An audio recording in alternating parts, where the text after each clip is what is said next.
वन्दे भगवन्तौ पुनः पुनः ईश्वरो गुरुरात्मेति मूर्तिभेदविभागिने व्योमवद्व्याप्तदेहाय दक्षिणामूर्तये नमः। सदाशिवसमारम्भां शङ्कराचार्यमध्यमाम् अस्मदाचार्यपर्यन्तां वन्दे गुरुपरम्पराम्। ॐ सहना भवतु सहनौ भुनक्तु सह वीर्यं करवावहै तेजस्विनावधीतमस्तु मा विद्विषावहै। ओम शांति शांति शांति।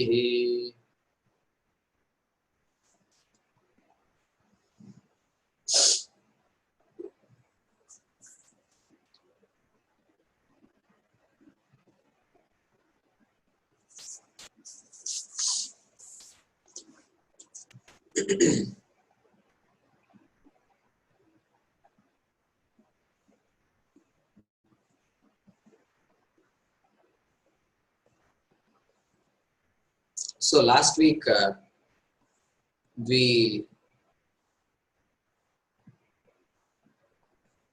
began to see how the Bhagavad Gita is a pramanam. Having understood now what pramanam is and the importance of pramanam, we saw how Bhagavad Gita is a pramanam, and then we saw the meaning, a high-level meaning of the word Bhagavan.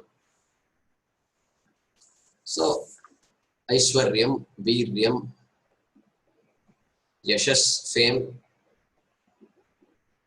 Shri, resources, Vairagyam, dispassion, and Jnanam, knowledge. Full measure of all these 6 attributes. We saw that. So what does the word Bhagavad Gita mean?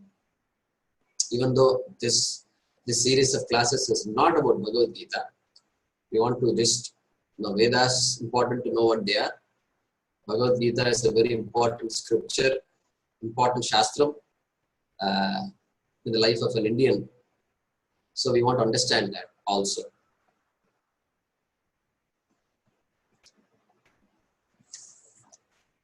So,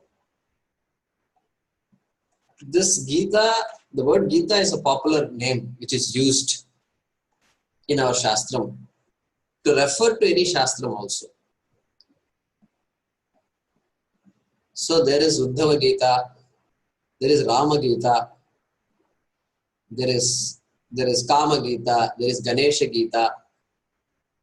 So, like this, there are many Gitas. And of which this Bhagavad Gita is probably, we can say, the most popular. So what is this Gita? Gita means song. And or Gita, it is called Gita because it is pleasing. It is pleasing. So why the Bhagavad Gita is pleasing, if we ask? We can say that it is in the form of a song. It's not a prose composition. It is a metrical composition. It is in the form of 2 meters called Anushtup Chanda and Trishtup Chanda. So it can be sung. Asochananmasocastvam Prajnavadamscha bhashase Gatasu nagatasungscha Nanusochanti panditaha. So like that. So it's pleasing to hear. This is Anushtup Chanda. Vasamsi jirnani yatha vihaya Navani grihnati naroparani Tatha sharirani vihaya jirnani Anyani Sanyati Navani Dehi. So this is the other form, other metrical form that you have in Bhagavad Gita called Trishtup Chanda. So these are the only 2 meters. So it's pleasing to hear, therefore it is called Gita. But that cannot be enough, because we can all give a list of 1,000 Hindi songs which are pleasing to hear, Telugu songs. I remember those days when I was in college, when there was no internet and computer, I used to write down all the songs I knew, one after the other. And I used to write who was the music director, which movie it was, who sang the songs. I don't believe it. I wrote pages and pages and pages. So I was so passionate about listening to these songs. So we could do that. That's also pleasing. So here the more important point is the subject matter.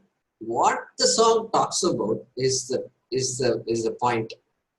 And it says so many good things about me. All our life we hear all kinds of stuff about us.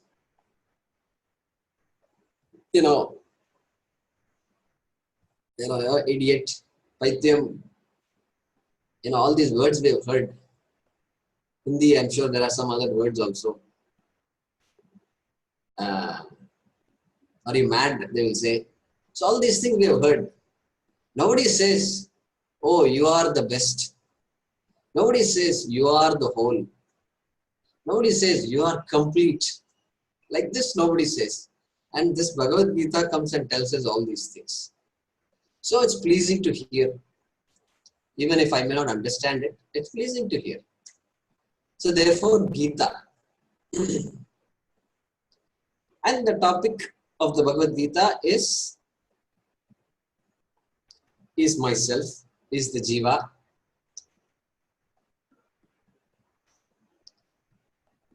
And so 2 ways of interpreting Bhagavad Gita. One is a Gita whose topic is Bhagavan. Right? A Gita, a song whose topic is Bhagavan. That will be called Bhagavad Gita. Or more popularly, if you find textbooks which say the Lord's Song, Bhagavan's Gita, the song that is sung by Bhagavan. Because Vyasa is presenting Bhagavan or Krishna as Bhagavan. So Bhagavan's song. So 2 ways of looking at Bhagavad Gita.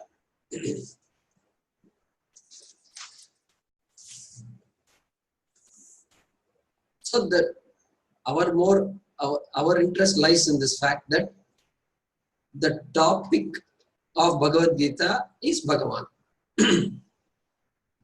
So we ask these questions about who am I? What is Atma? What is this Jiva? What is Bhagavan? What is this world? Who created this world? Or was the world always there? What is the relationship between me and this Ishvara, this Bhagavan? Is Bhagavan here? Or he's created it and gone? He's having fun somewhere else. What is the deal with all this? So these are the questions that we ask. And so this becomes a Gita whose topic is Bhagavan, is Bhagavad Gita. And so what does it contain? So we alluded to this earlier. Karma Yoga and Jnana Yoga. There are other words they use, Bhakti Yoga, etc. But broadly categorized into Karma Yoga and Jnana Yoga.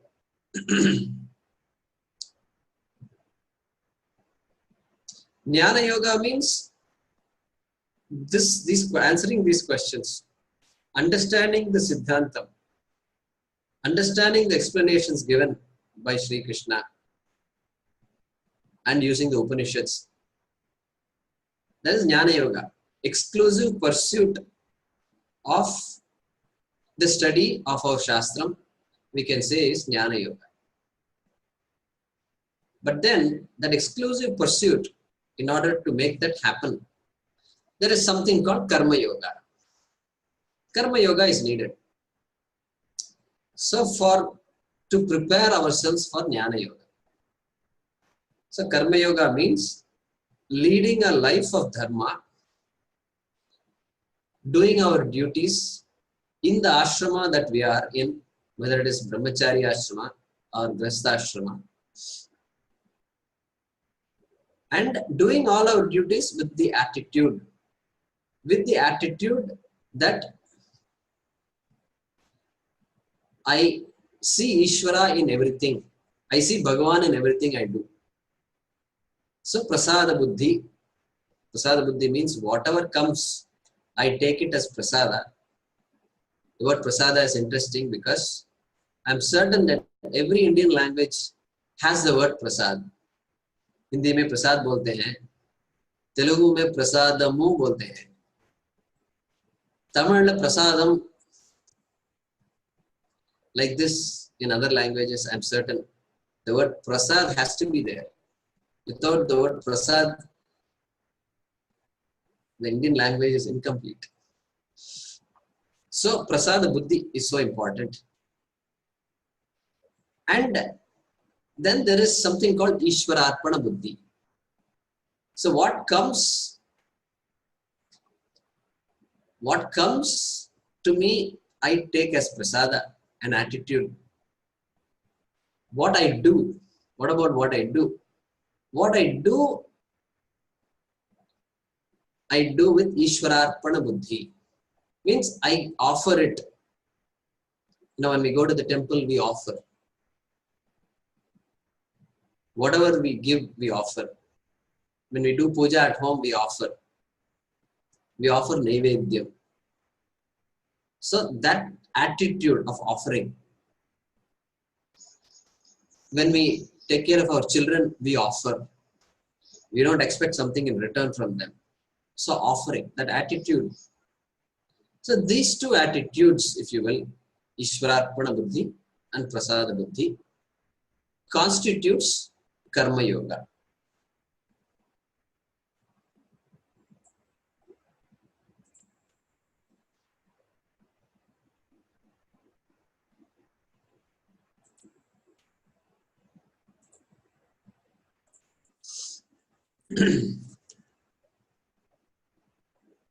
So we will have a chance to study more these two topics, because this is a very big topic within the Bhagavad Gita, and because we all need that Karma Yoga, we all need that preparation. The Bhagavad Gita spends a lot of time on that.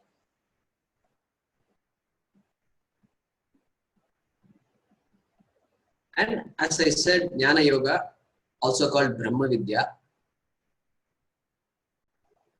is asking the questions about Atma, Jiva, Brahma, etc.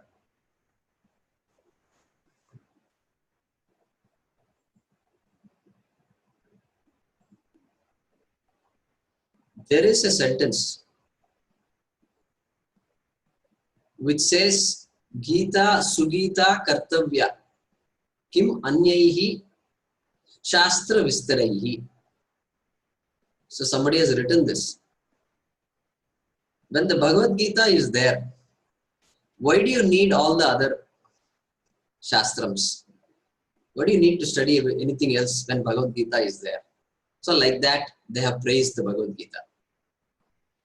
So often, when I was young, I remember when I was reading about Mahatma Gandhi and all, somewhere I read Mahatma Gandhi used to read the Bhagavad Gita. And as a child, we don't understand what that means. We think, oh, it's something important. So all Aurobindo, all our freedom fighters, they all used to study the Bhagavad Gita. They used to be scholars, knowledgeable about the Shastra.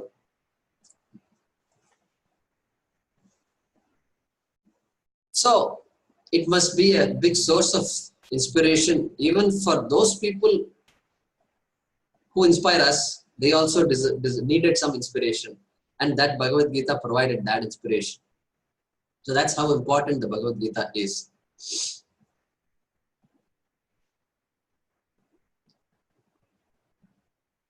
And sometimes it is said that don't read the Bhagavad Gita or any Upanishad yourself. It is often said like that. Because of the subject matter that is involved, which has to be carefully handled. Otherwise, there is a big risk of interpreting the words in a way that is not in keeping with the Shastram. Because we can interpret things only based on the knowledge we have. And since there is a huge paradigm shift that is happening, whenever there is a paradigm shift, then we need the help of somebody else to take us from this paradigm to another paradigm, to take us from one level of thinking to another level of thinking. I think I remember a statement from Einstein.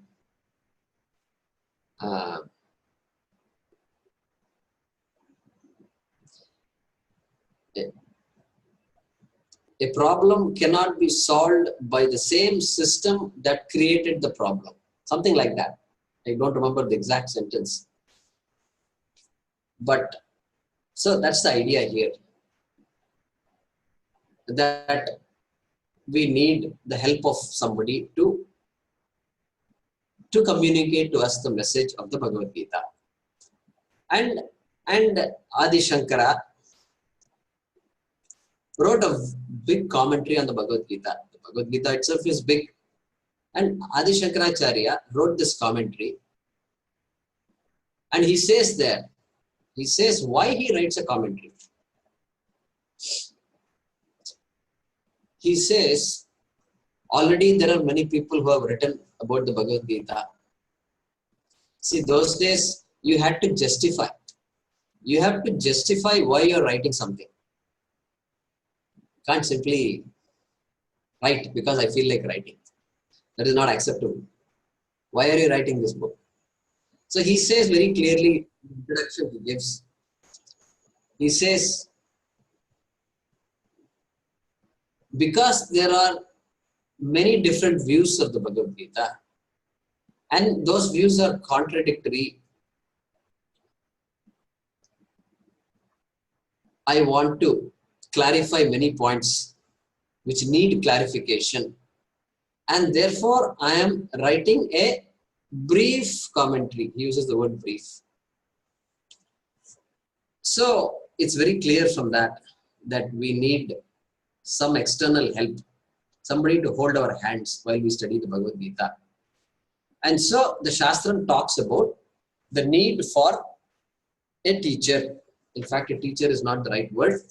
A need for a guru.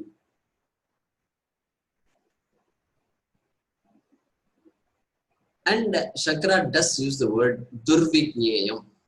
Durvijneyam means difficult to understand. He says that. And why it is difficult to understand, we can talk about. If somebody comes and says mathematics is difficult, algebra is difficult, what will you tell him? Will a teacher excuse a student when the student comes and says, teacher, maths is difficult, I may be excused from studying mathematics? Is that acceptable? A good teacher will never accept that. A good teacher will say, tell me, boy, what is it? What is the problem? Why do you say it's difficult?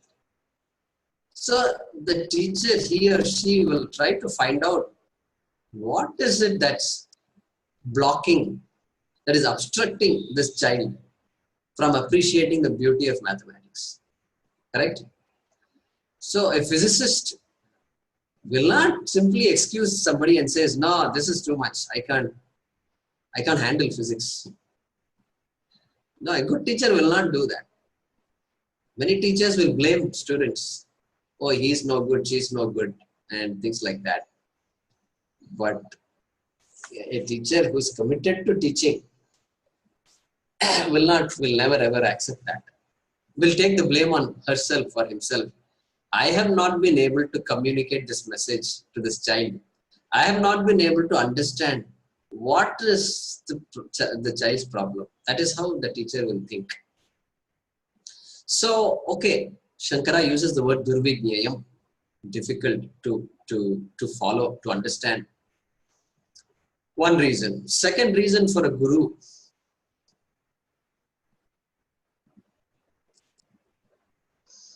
the topic being such, the words can be cryptically mentioned.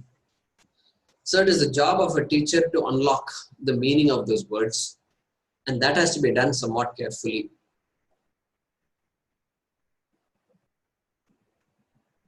And third reason can be, well, even in the Bhagavad Gita, Arjuna asked for it.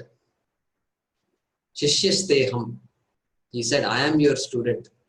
Shadi mam tvam prapannam. Please teach me. I am your teacher.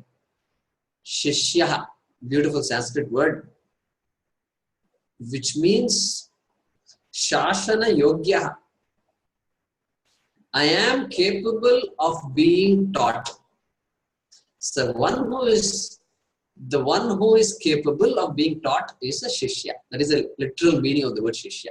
See how these words reveal itself when we start studying Sanskrit a little bit. So Arjuna says that, and Krishna is teaching. And Arjuna is constantly asking questions. Almost every chapter begins with a question of Arjuna. So therefore, surely if Arjuna had doubts, we will also have doubts and we need some help.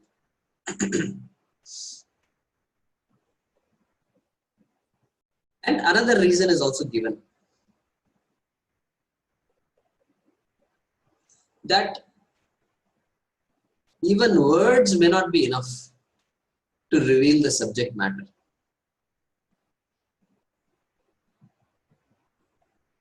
And we can elaborate on that at a later time. Sometimes they say Dakshinamurti Shiva taught his students without speaking a single word. How can words reveal? You have to reveal this knowledge through silence. Like that, some people say. But that's not the point. If a good teacher cannot teach a particular subject, how can silence reveal the subject? It's not possible. So we don't get into that kind of esoteric discussion. Mystical kind of thing. There is no mysticism in this. So some of these factors are mentioned to highlight the fact that a person who has assimilated the subject, who has appreciated completely this statement, this Mahavakya, is needed to help others see this, understand this subject. So there is a popular shloka which many of you will know. Gukarastu andhakaro vai rukarastu tat nivartakaha. Like that it says. So this shloka tells what the word guru means. It literally says, in the word guru, the letter gu refers to darkness, andhakara. Gukarastu andhakaraha. Rukarastan nivartakaha.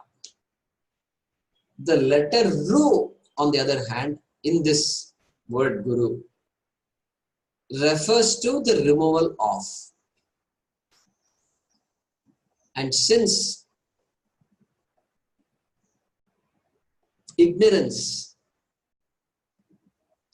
which is represented by darkness, can only be removed by knowledge, which is represented by light. A popular metaphor in our Shastra. And since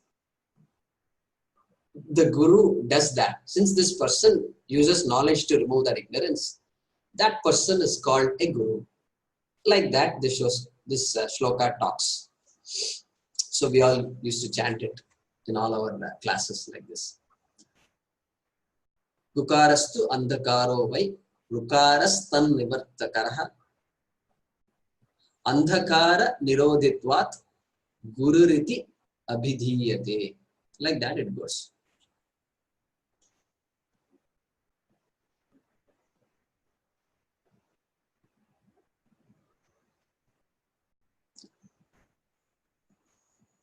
So how does this person, how does this Guru unfold the subject matter?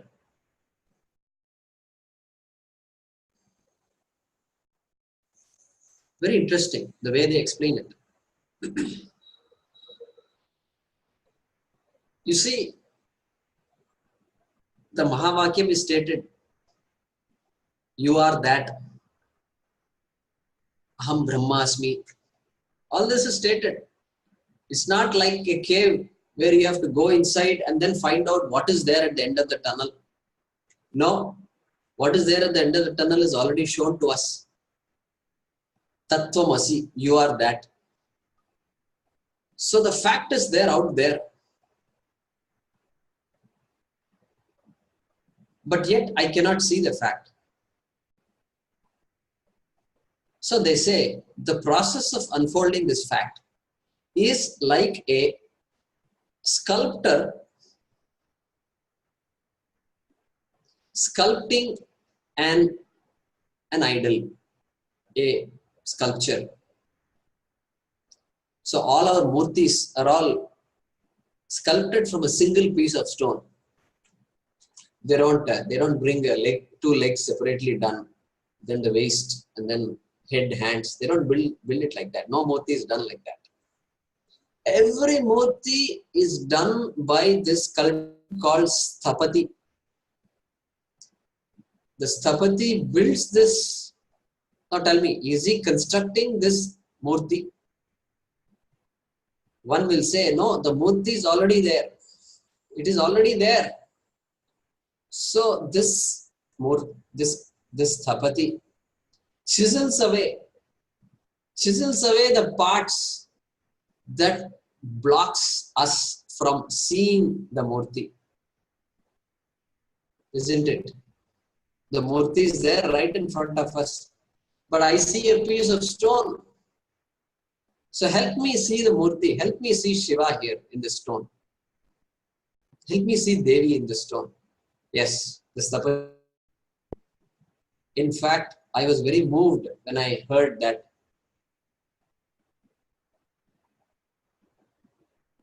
these Sthapatis, they have to meditate on this murti. There are dhyana shlokas. There are dhyana mantras for each murti that is going to be created. And they have to visualize this murti. Obviously, because without already seeing it, where is the question of this Sthapati creating the murti?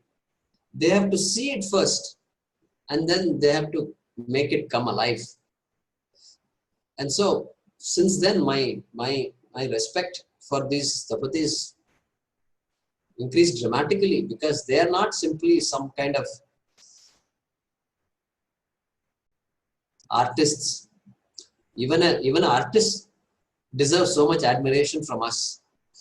You know, sometimes you go around to places and there are people sitting on the street sidewalk, and they will be drawing your picture.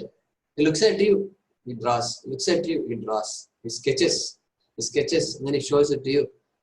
And then you're amazed. And then you pay him some money and get that sketch. So even that is amazing. Just imagine the job the Stapati does. So this Guru is like that. They say the Guru unfolds the topic which is already out there, and that topic is made alive. And so I like this metaphor very much. The metaphor of a Stapati, of a sculptor.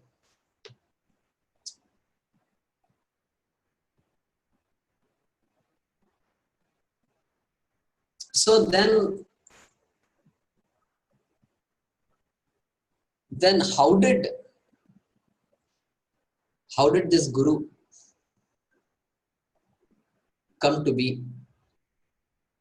Then they say, well, the Guru was taught by his Guru. That Guru was taught by her Guru. That Guru was taught by his Guru. So like this the lineage goes. And so the question can arise sometimes. Who was the first Guru? Who is the first Guru? So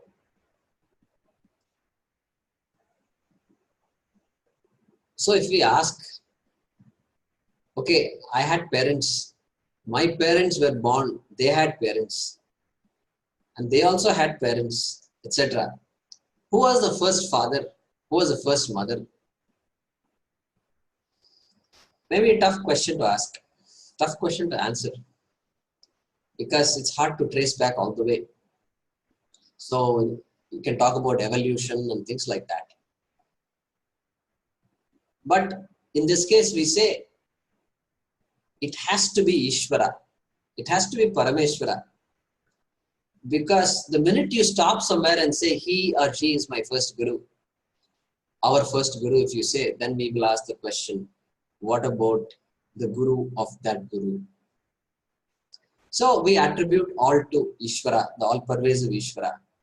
That Ishvara is the first Guru.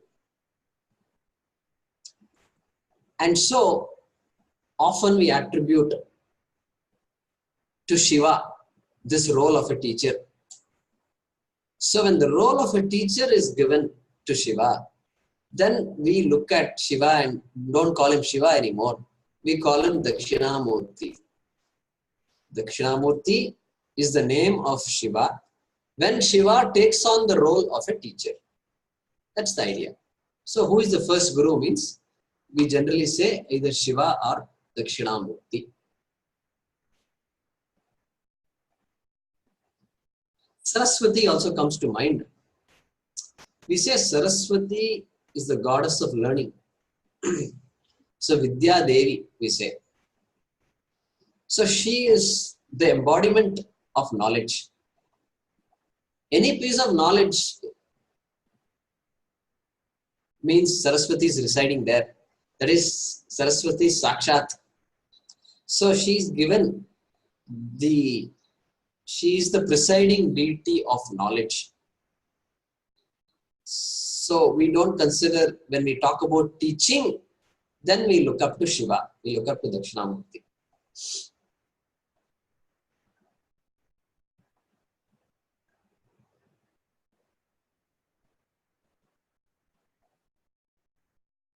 So this Guru Shishya Parampara becomes important because there is that flow of knowledge.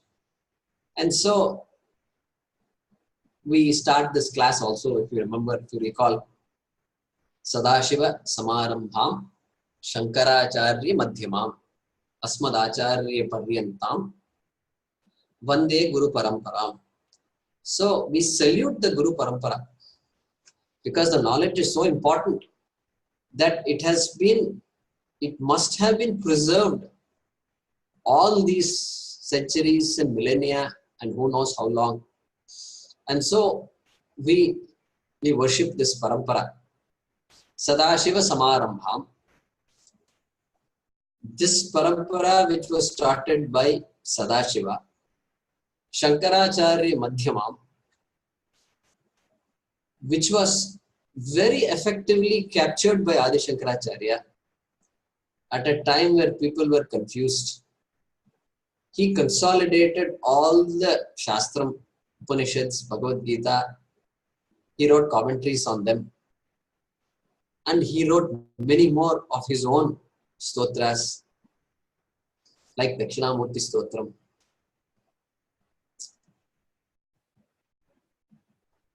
Shankaracharya Madhyamam, Asmad Acharya Paryantam. This lineage until my own teacher, my own guru. Asmad Acharya means my teacher. Vande Guru Parampara. So that Guru Parampara, I salute. My namaskar to that parampara.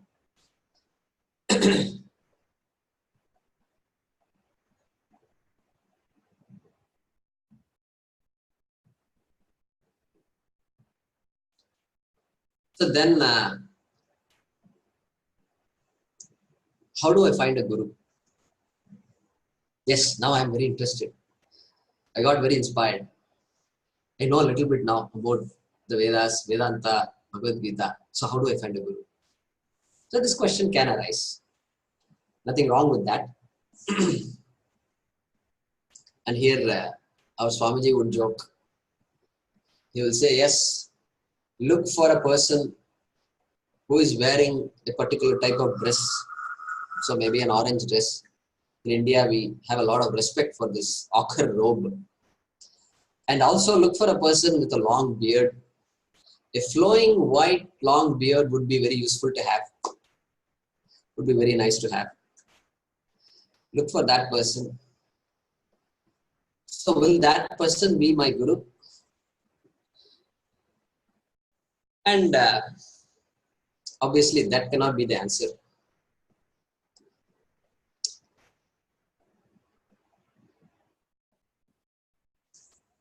One who, now that we have understood some Vedanta, we talked about this man looking for his glasses. The person who already has glasses is looking for glasses. That's the crux of Vedanta, the topic of Vedanta anyway. So a person who looks at the problem, the fundamental problem of the human being as an error, a person who looks at the fundamental problem as an error. Error means a seeking born of an erroneous conclusion. That person can be a teacher of Vedanta. Just think about that. If the person looks at the problem as something different than that, if the person says, you are the problem, I am the solution. Look at that. You are the problem. I am the solution. Means you have to rely on me. Means what? Means the approach is entirely different. Yes, you have a problem.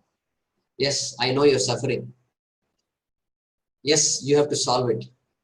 But I am the solution to your problem. So if that is the approach, then the whole approach is different. The outcome is different. The types of advice given will be different. And the whole relationship will be different. And the potential to manipulate also will enter into the game.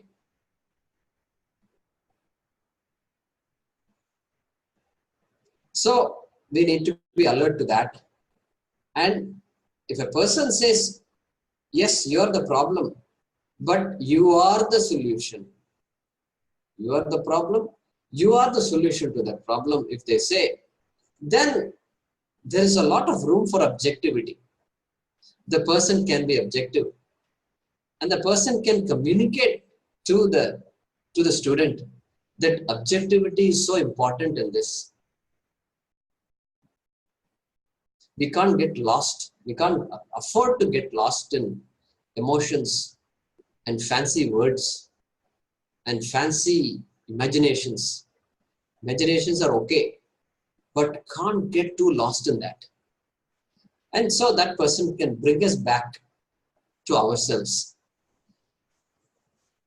Because if the problem is real, think about it. If the problem is real, if the problem of my suffering is real, then nobody can remove that problem. Nobody can remove that problem. It has to be as though real. It has to be something that I have taken to be real. And the word real also is inadequate here. But we are constrained to use that word because we don't have other words in English. If the problem is Satyam, then there is no solution. There cannot be a solution. The problem has to be as though real. There is a beautiful word in Sanskrit for an as though real problem. That word is mithya. The word is mithya. So the problem, if it is mithya, then I can see the possibility of that problem being mithya. And that seeing itself is the solution to this problem. So this is the meaning of saying, you are the problem, you are the solution. It is not some fancy words, very poetic way of saying it. No, it's not like that. We don't get into too much poetry in Vedanta. Poetry is good in its own way. But poetry requires a lot of imagination. And Vedanta reduces all our imagination. Means it neutralizes all these funny things, ideas we have, and it brings us back to ground level. That is Vedanta. So even if there is a line that looks like a poem, we have to, and if they say it is Shastram, we have to understand that line of so-called poetry and interpret it and make some sense out of it. So, who is a guru then? A guru is one who looks at this human predicament, who looks at this problem as an error. A problem born of an erroneous conclusion. Okay, this is what we said. Number one. Number two, Guru is one who looks at this problem as not a personal problem or a personal error, but it's a universal error. Universal, referring to every being, every self-conscious being on this planet or anywhere else in this universe where there might be self-conscious beings. Beings not different, not enough, self-conscious beings. Because no cow comes and tells us, I have a problem, please help me. If there is a problem that needs help, the ability to express that problem must be given to me. And apparently these animals, we don't see those kinds of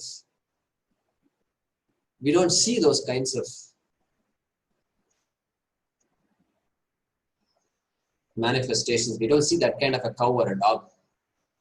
In fact, a couple of days ago, I was looking at a Subhashitam in Sanskrit. It says, I'm trying to recall now. It says, Ekoham, I am alone. Asahayoham, I am somebody who cannot be helped and I need help. I am lonely. These thoughts, a lion cannot even have in its dream, like that shloka is telling us. A lion, even in its dream, cannot have these kinds of thoughts, it seems. So this wonderful human being has these kinds of thoughts, right?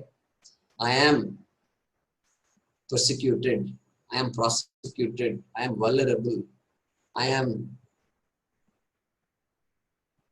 suffering. So all these ideas. So that cannot be a personal problem. It has to be a universal problem.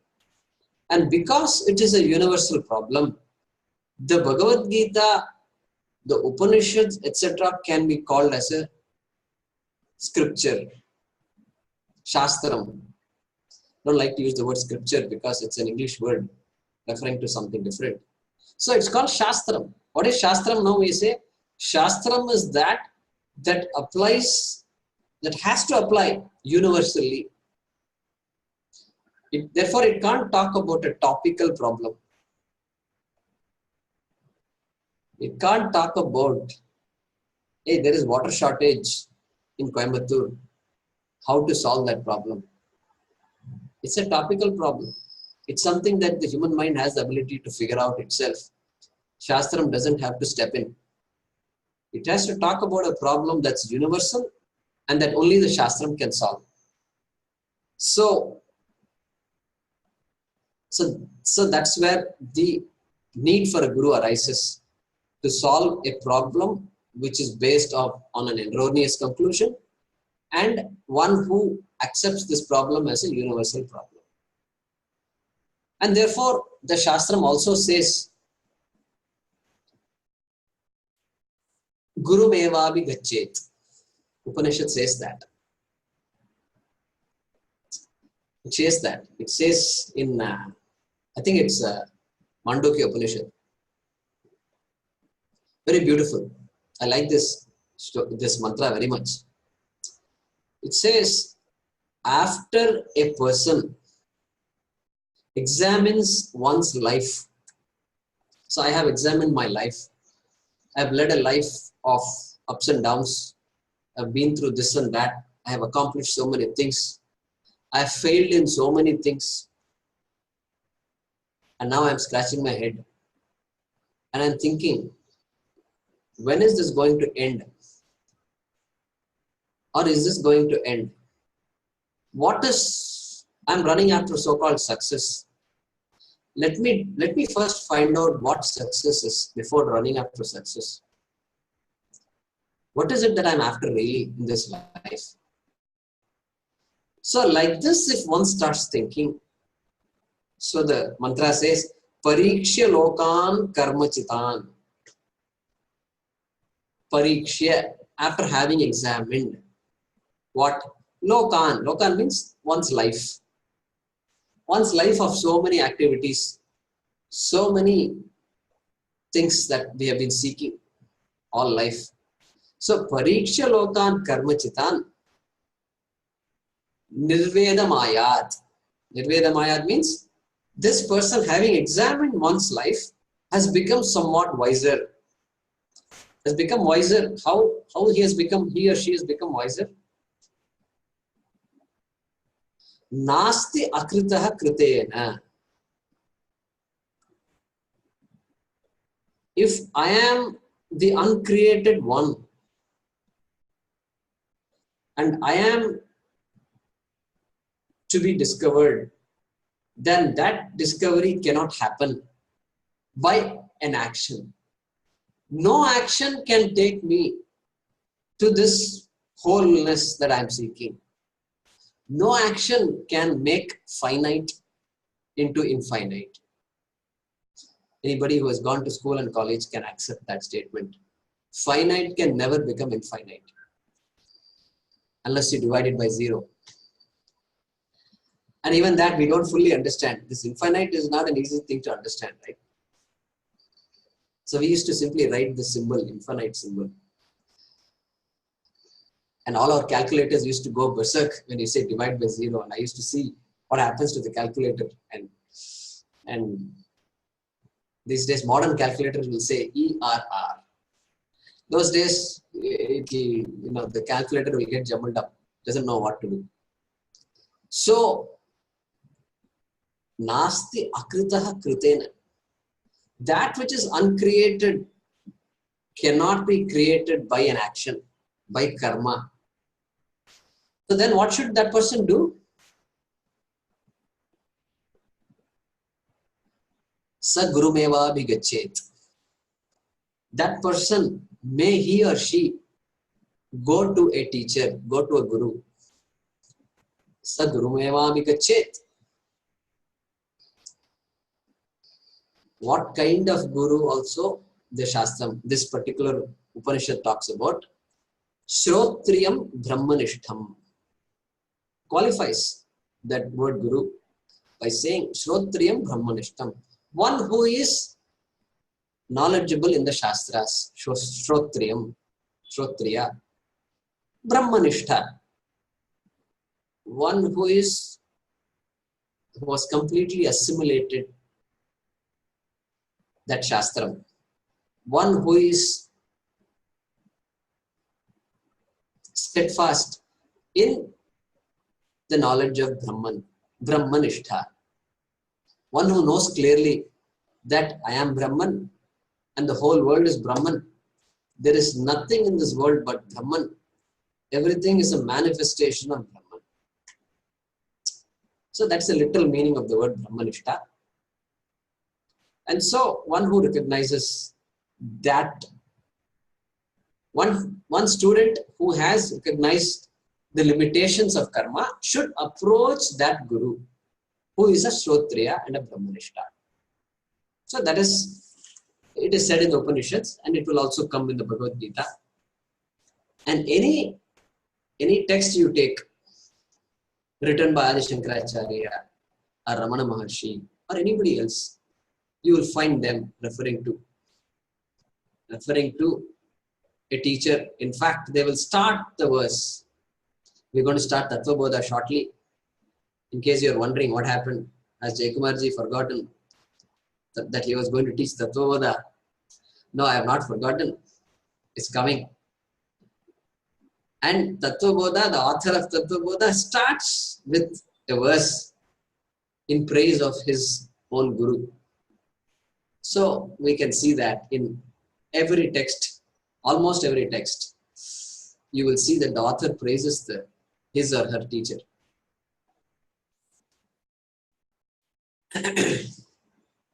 So now, the question is asked, how do I identify a person who looks at this problem as a fundamental, as one of born of error? I can't look into the mind of a person. So then it is exactly like asking the question, how do you know your children have grown up and they are now in 12th grade and they are graduating and you have to send them to college? And they are doing well and you want to send them to a good college. How do you know which college to send them to? How do you know? Every college says they are good if you go to their website. So you can't simply toss a coin and say, okay, A, B, C or D. You can't do that. No more parent does that. So again, what's out there? People know what are these top-notch universities. What's good about a university, a particular university? What's not so good? What to watch out for? Why a particular university is good? Which department is good in which university? All these ideas people have. So you collect that data and then only embark on this journey to find a university. Same thing here also. Finding a guru also is somewhat like that. You have to, one knows who are some of the good, some of the respected acharyas of our times. It is there, people know it. One has to ask, one has to find out. And somebody else in the class pointed out that if the student is ready, I think Venkateshanji pointed out once, if the student is ready, then the teacher will appear. So that's a way of stating it. Yes, that is so true also. And so we don't know how it works. We really don't know how it works. I will say that a lot of punyam is needed to get a right person, because I did not look for a teacher. I did not say, no, I've analyzed all this. And now I am looking for a person. Who is that person? I want the best person to teach me. No, I didn't think like this. And so things happen sometimes. And so we are always prayerful. And those prayers do the job here also. So I will stop with that today. It's about 7 o'clock here in India. So we covered, the topics we covered today are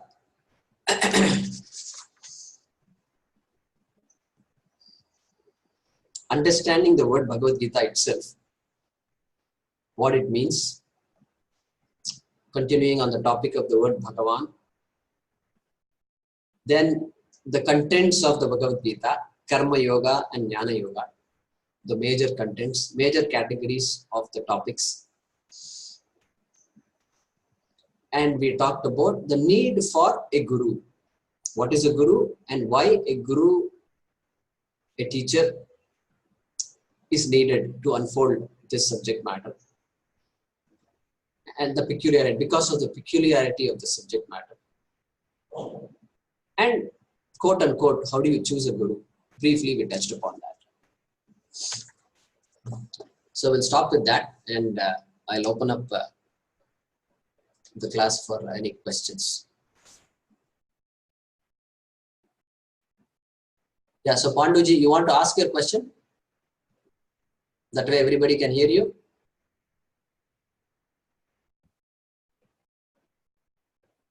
Oh yeah, Panduji actually, what he did is he sent us that statement of Albert Einstein.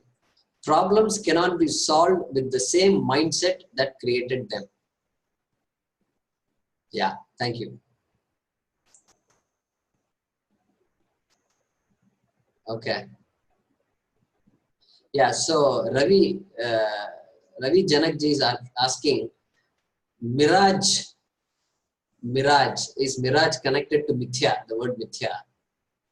So possible. We need to do some research. See, this is where we need to support our Indian scholars, Sanskrit scholars, to do these kinds of research. And we do know one thing. Mythology. The word myth itself, the word myth, M-Y-T-H. I'm fairly certain that word myth comes from the word Mithya. And but they have called our Puranas and Ramayana as mythology. That I disagree. Our Purana and Ramayana, we don't consider this as mythology at all. Ramayana is a real story. Who are you to call it mythology? Who are you to label it as a myth? Hey, we say Rama lived in this country. He walked in this country. So, and he went to Sri Lanka. This is real for us. We have traced the steps of Rama and Sita and Lakshmana. So this is not a myth. So yeah, some words like myth and all are derived from Mithya, I think. Yeah. Okay. Any other questions?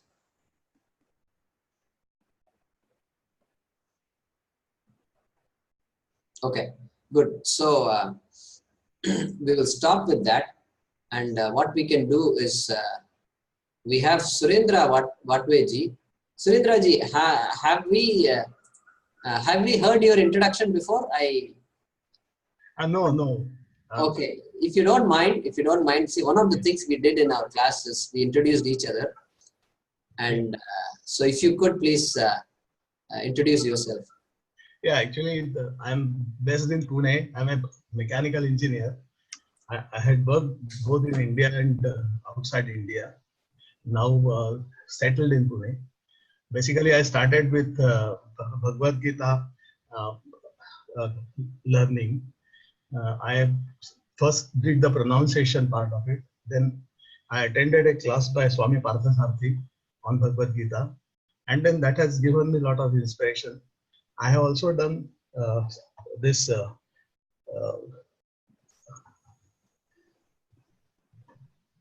Ramdas Swami's literature study. That is my brief introduction. Yeah. Thank you. So you are in Pune, you said, right? Yes, that is right. Yes. Okay. And I have a question to you about today's topic. Sure. Yeah, you mentioned that Shiva has a role of teacher, Dakshinamurti, and Saraswati as presiding deity. So, what is the exact relationship there now?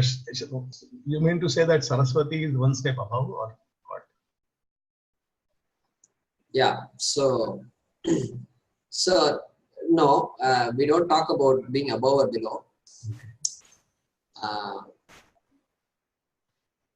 see, so in our Shastram, in our culture, because everything is Ishvara, everything is Bhagavan. Yes. So then we have the freedom to attribute a presiding deity to everything in this world. So we say water is needed for our survival. Yeah. So water devata, we will create a water devata and call him Varuna. Yes. Vayu devata. Vayu is important for us, is it not? Yes. Yes. Vayu devata.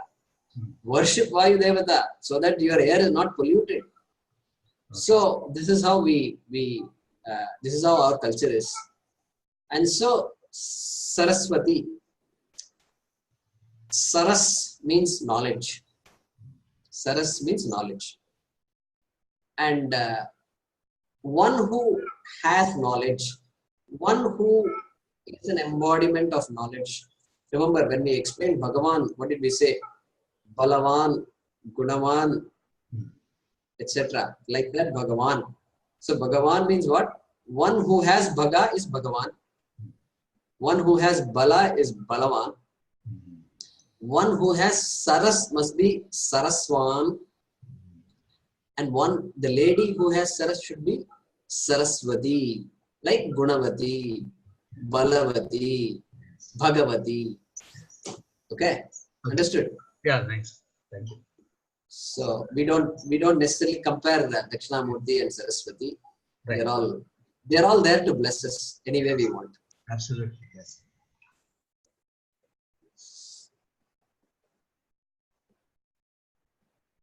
Okay.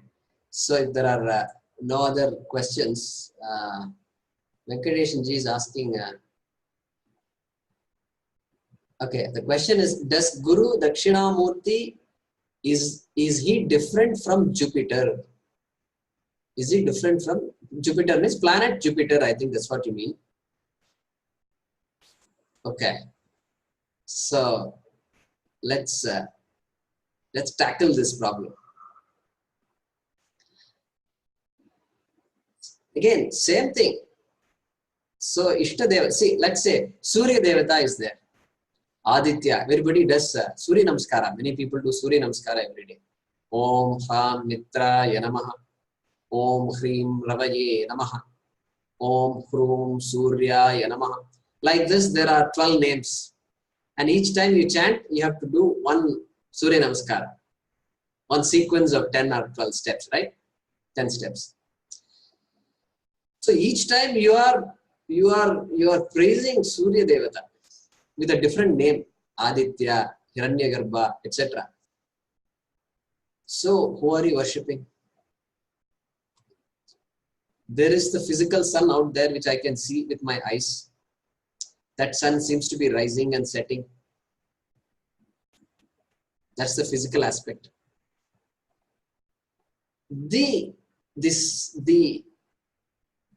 Everything that's needed for this sun, all the knowledge that is there, which is manifest as this sun. The physicists are saying the sun is a burning mass where some reactions are occurring. Hydrogen, helium, whatever, what all happens there, some combustion has to happen. Temperature must be so much, 6,000 degrees centigrade or something, I seem to have read long ago. So they give all these data about sun. What the physicists are doing is inquiring into the mind of the so-called body of knowledge, which we call the sun, which we look at as the sun. And that body of knowledge is called Surya Devata. That if you personify the sun, then the sun becomes a Devata for us. Every law, remember, every law is Ishvara for us. For us, any operating law that you recognize or you don't recognize is attributed, is Ishvara, direct, pratyaksha. So that's why Hindus can never say, I don't see God.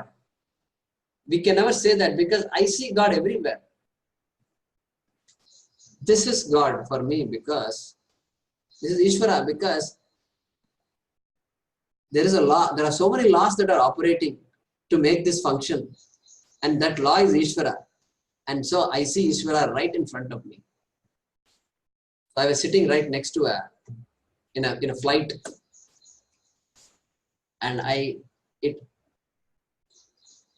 he tapped on my shoulder and said, he said, where is God? I said, what? We haven't even exchanged one word. I don't know who he is. He doesn't know who I am. And he must have asked, do you believe in God or something? I don't know. And then I found out this guy is a Muslim. And he asked me this question, is God there in this? I looked at him and said, my dear friend, absolutely. This is Ishvara for us. Who are you? Tell me about yourself. Because I'm not going to open my mouth until I know who I'm talking to. So we had a little exchange there. So look at the orientation. And he tried to tell me, oh, this won't work for you, man. This is what he was trying to tell me. I told him, we will figure it out ourselves. We don't need you to help us. And it's because he was getting a little belligerent. So look at the orientation there. So whenever I look at this pen and say, I think of that, somehow that past experience comes to me.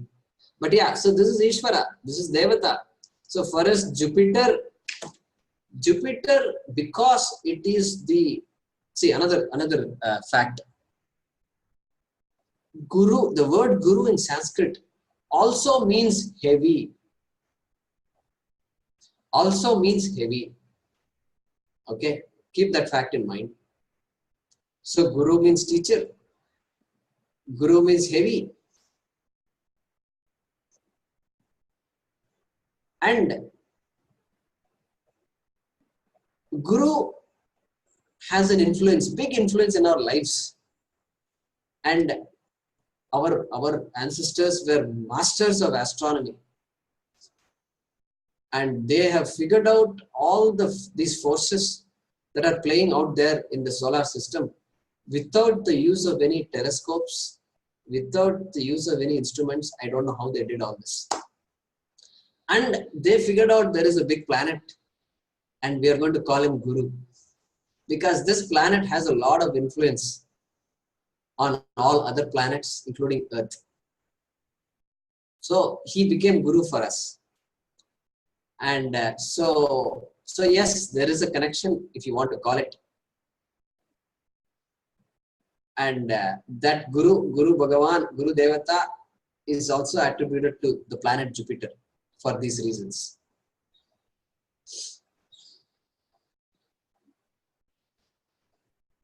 Good question.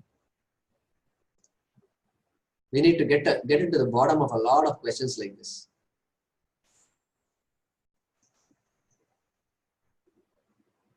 Yeah, so Prasad ji is asking a question.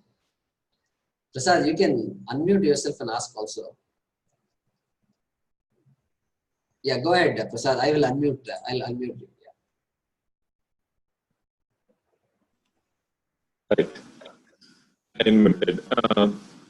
So you were just mentioning about showing the pen and saying God is there everywhere. So that is referring to basically the existence, if I understand that way. That is correct. Yeah. So can we say that the pen, as earlier when you are talking about something, you refer to being also. So now I'm linking these two. Can pen be called as being?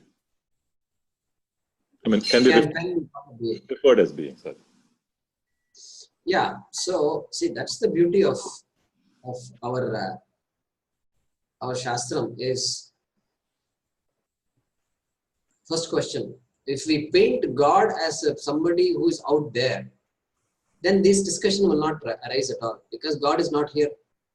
God is somewhere else. And you can at best say God created this pen. At best you can say that and walk away. No other explanation can be given. But when we say Ishvara is all pervasive, we have to be referring to existence.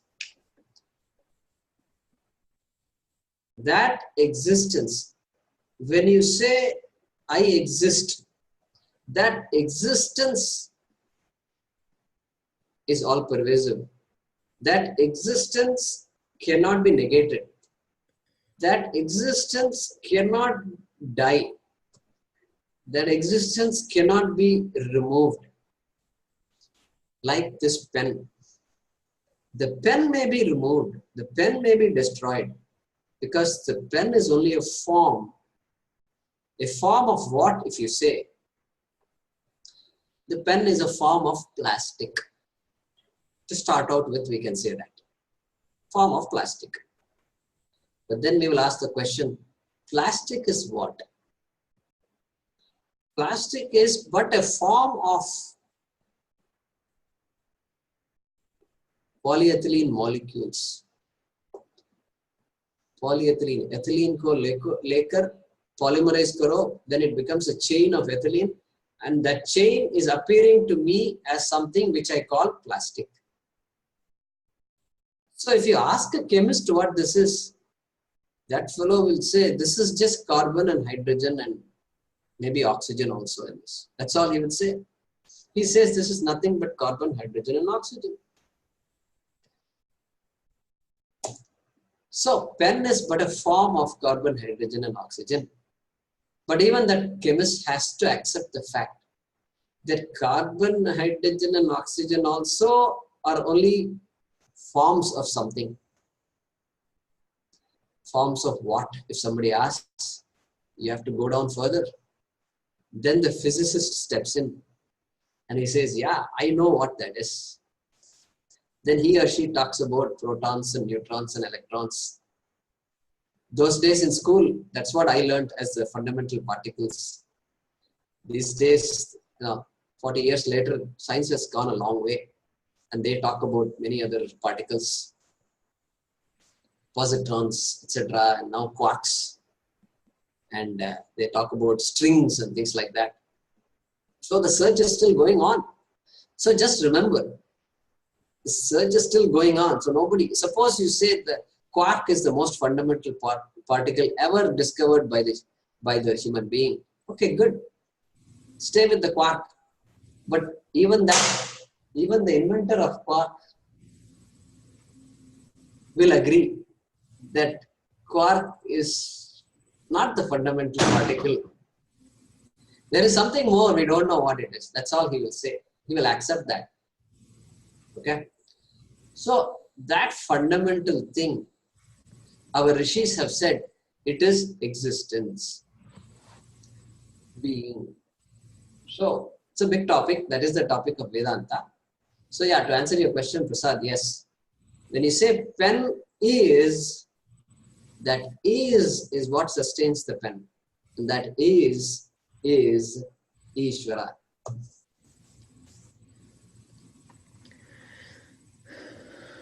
Jayakumar, so you mentioned the concept of guru, right? So should somebody have one person or one entity dedicated as guru for him to find the path? Or is it more of a concept that we are looking at? Like, I mean, you may have multiple people or multiple things that act as a guru at a given point. Is it something like this? Or are you trying to say that it has to be a one-on-one relationship between two individuals that has to sustain through times and whatnot? Yeah, so it is, see, generally,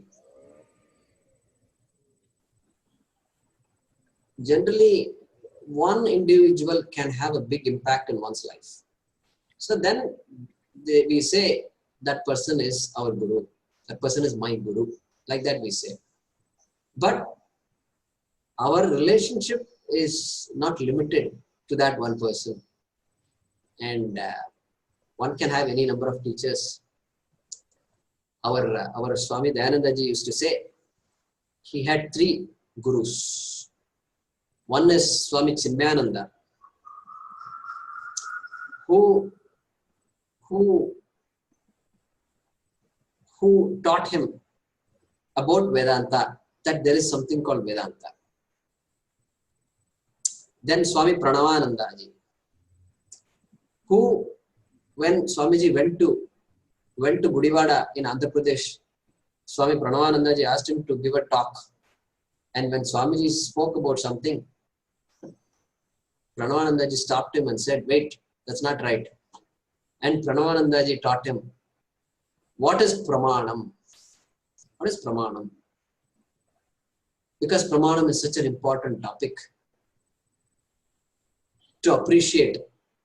So he says, Pranavananda ji is my guru. Then he talks about Swami, what is that? I forget the name of this Guruji from Rishikesh. And so he was my guru, because from him I learned the Brahma Sutras. I learned the Shankara Bhashyam of the Brahma Sutras. Brahma Sutra is not easy to teach. And so he considers him as a guru. So like this, one can have any number of teachers. So we don't have any such. These kinds of rules are not there in Sanatana Dharma. And the idea is that somebody is needed to unlock needed to unfold, needed to show the way. And that's about it. And there are no expectations from a guru either. A real guru, if you say, who is that? That person cannot be expecting something from the student. That he will be with me. He will continue to be my student for a long time. All these ideas are all funny ideas. If the guru has that kind of expectation, then that guru is insecure. See, let's think about the consequences of these kinds of thinking. If a person is desperate for students, then that person cannot be a guru. Because the guru needs students in order to feel secure, feel happy about himself or herself. So the consequences are way too many if we get into this discussion. So a simple answer to your question is no. There is nothing that limits one's relationship to other teachers. Yeah, Haraprasad. Yeah, Mary, if you have any further questions, you can ask later. Yeah. Jayakumar, but Haraprasad, go ahead. You're unmuted. Yeah. Usually the term guru is reserved for the person who gives the diksha. He is the real guru for that person. Am I right? Yeah, good point. Haraprasad ji is bringing a good point. And so maybe I should mention that there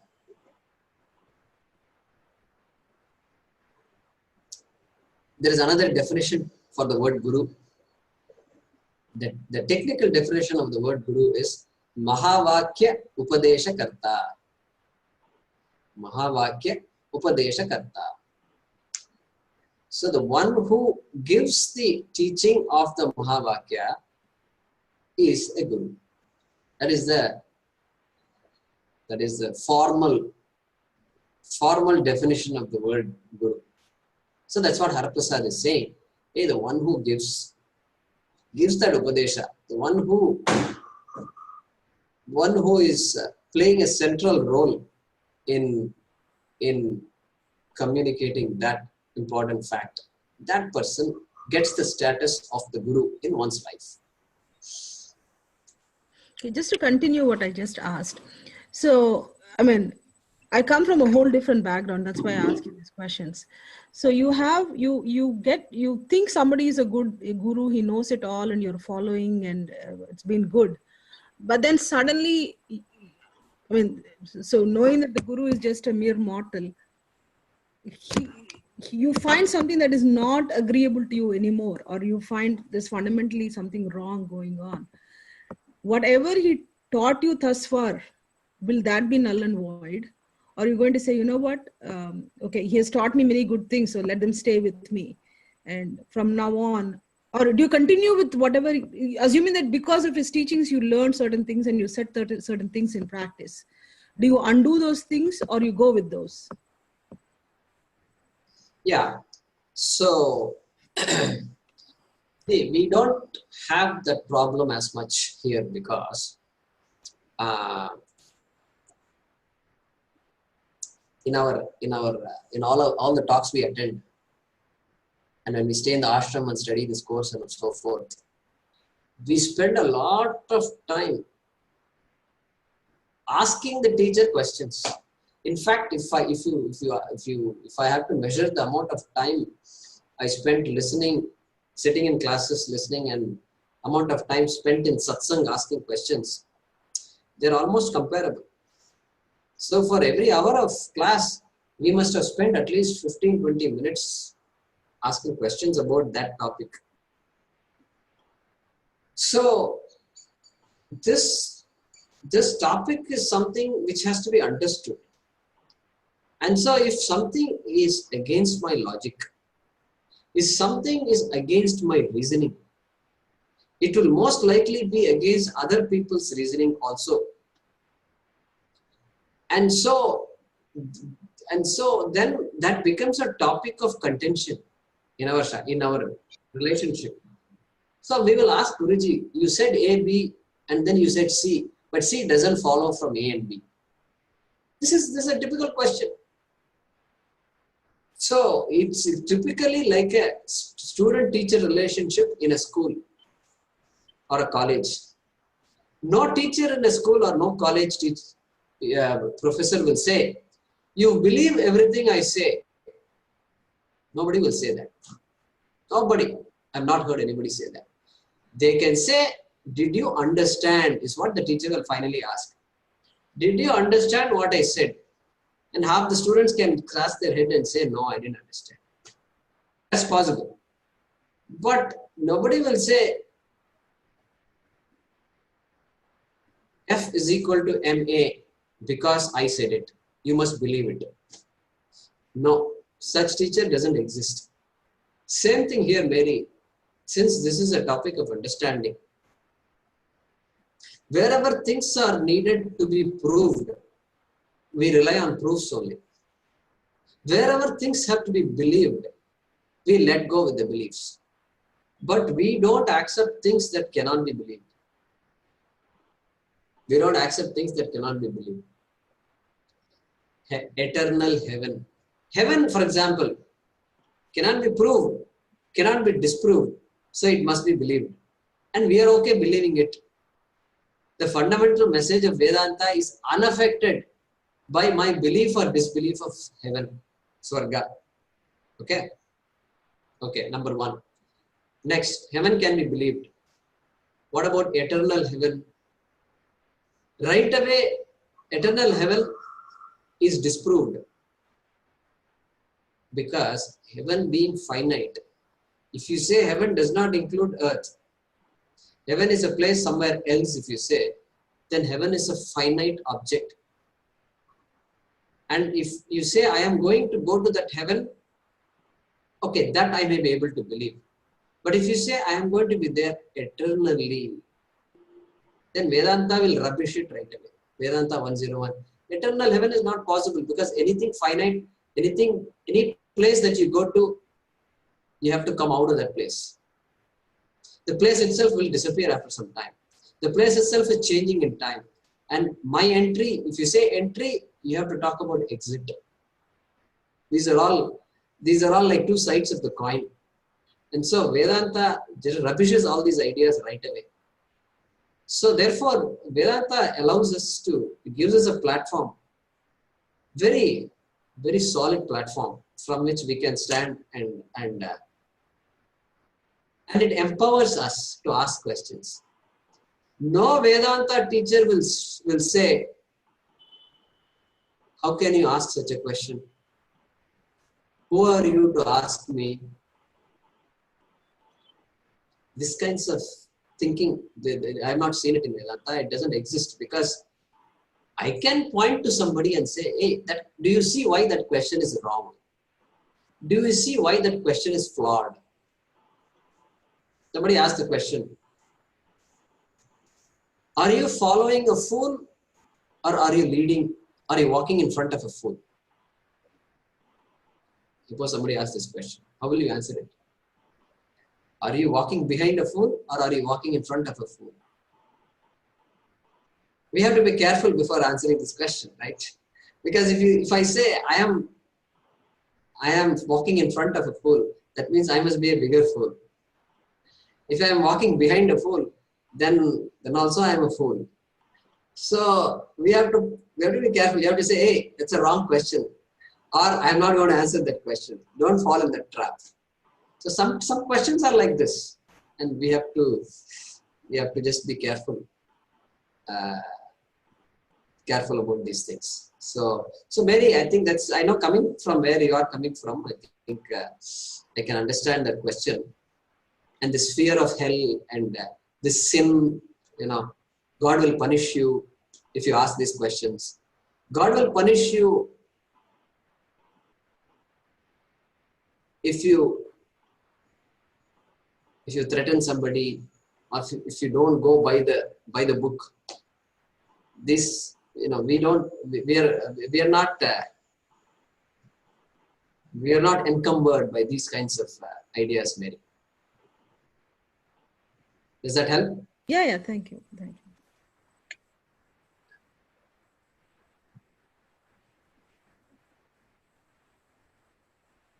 Yeah, good question. Mary has a Christian background, so that's why she's asking that question. So based on what Mary has asked just now, I got a different question in my mind. The knowledge is real, in the sense that once it is considered as knowledge, it is real. I mean, it cannot be different. I mean, it cannot be a myth.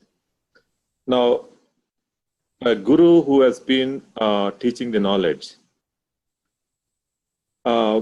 it's find out that the guru himself is not following the virtues of that knowledge. Now, at this point, whether I consider it as the knowledge which is to be followed, or it is not valid at all. Well, the Shastra says that it is knowledge which is real, because knowledge cannot be different once it is considered as a knowledge. But when it comes to guru, when a guru says something which I need to follow, because that is knowledge, but if it is, we come to know that guru himself is not following that the knowledge aspects, can I still take it as a knowledge to be followed? Am I clear where I'm going? See, that's exactly was my question too. What if the guru, being a mortal, fails? Does whatever he taught you so far, can I just take his knowledge, what he told me was knowledge, as knowledge, or should I have to, does it become null and void at this point? Whatever he taught you, you're not bound by that anymore. Yeah, so by definition, knowledge is something that cannot be negated. Knowledge is something that each individual can validate. So that's the beauty of knowledge. So it is up to each of us to gain that knowledge and validate the knowledge. Now, yes, a person who teaches this subject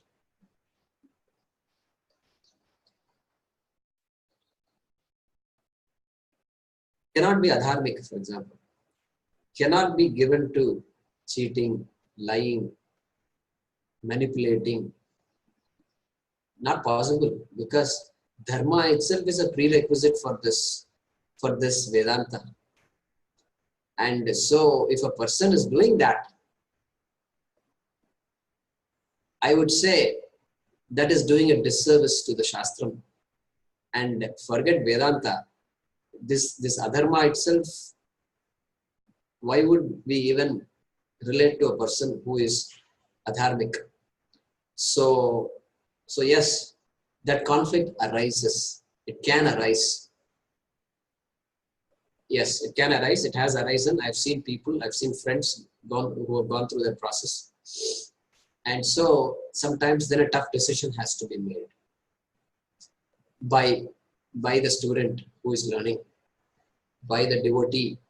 Tough decision may have to be made to walk away from the system. So all this is there, yes. So when that happens, we don't question the knowledge. We accept that the human being has limitations and this person has become a victim of those limitations. So that's the thing. So we don't question the Shastram there. Shastram is there open for anybody. So many people have taught and gone. And we've seen so much about and heard so much about them. So I don't have any reason to question the Shastram. So when something like this happens, then we can say, then this is an aberration. This particular so-called guru is abusing the system, has not got it, is straying away from the path, and this is not right. Yes, I met somebody like that. I met a Swamiji, and he was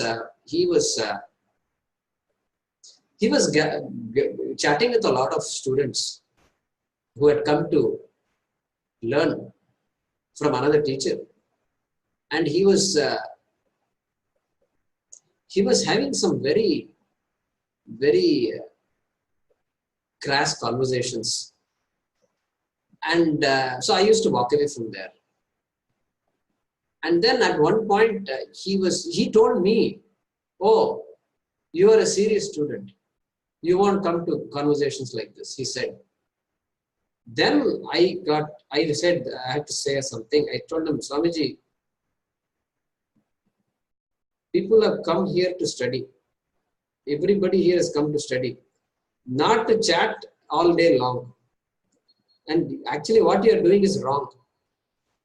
If this continues further, I will report this to Swamiji." This is what I told that Swamiji. So we have to be alert. Every system can be subject to abuse. No system, as I said the other day, no system is self-protecting. Only the people who follow the system have to protect the system. So we need to be alert to these kinds of things. Yes. Good question. Okay, so we will stop with that. And it's about 7:35 now. Let's stop with a prayer.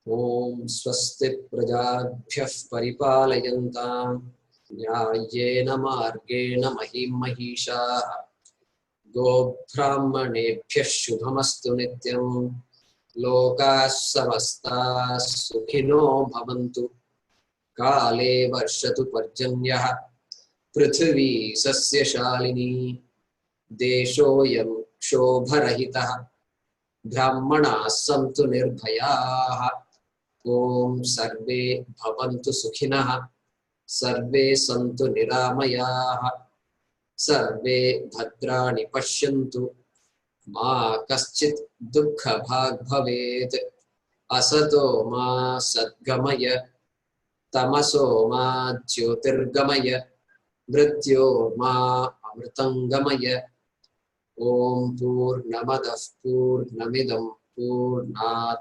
Purnamudachyate Purnasya Purnamadaya Purnamevavashishyate Om Shanti Shanti Shanti Harihi Om Shri Gurubhyo Namaha Harihi Om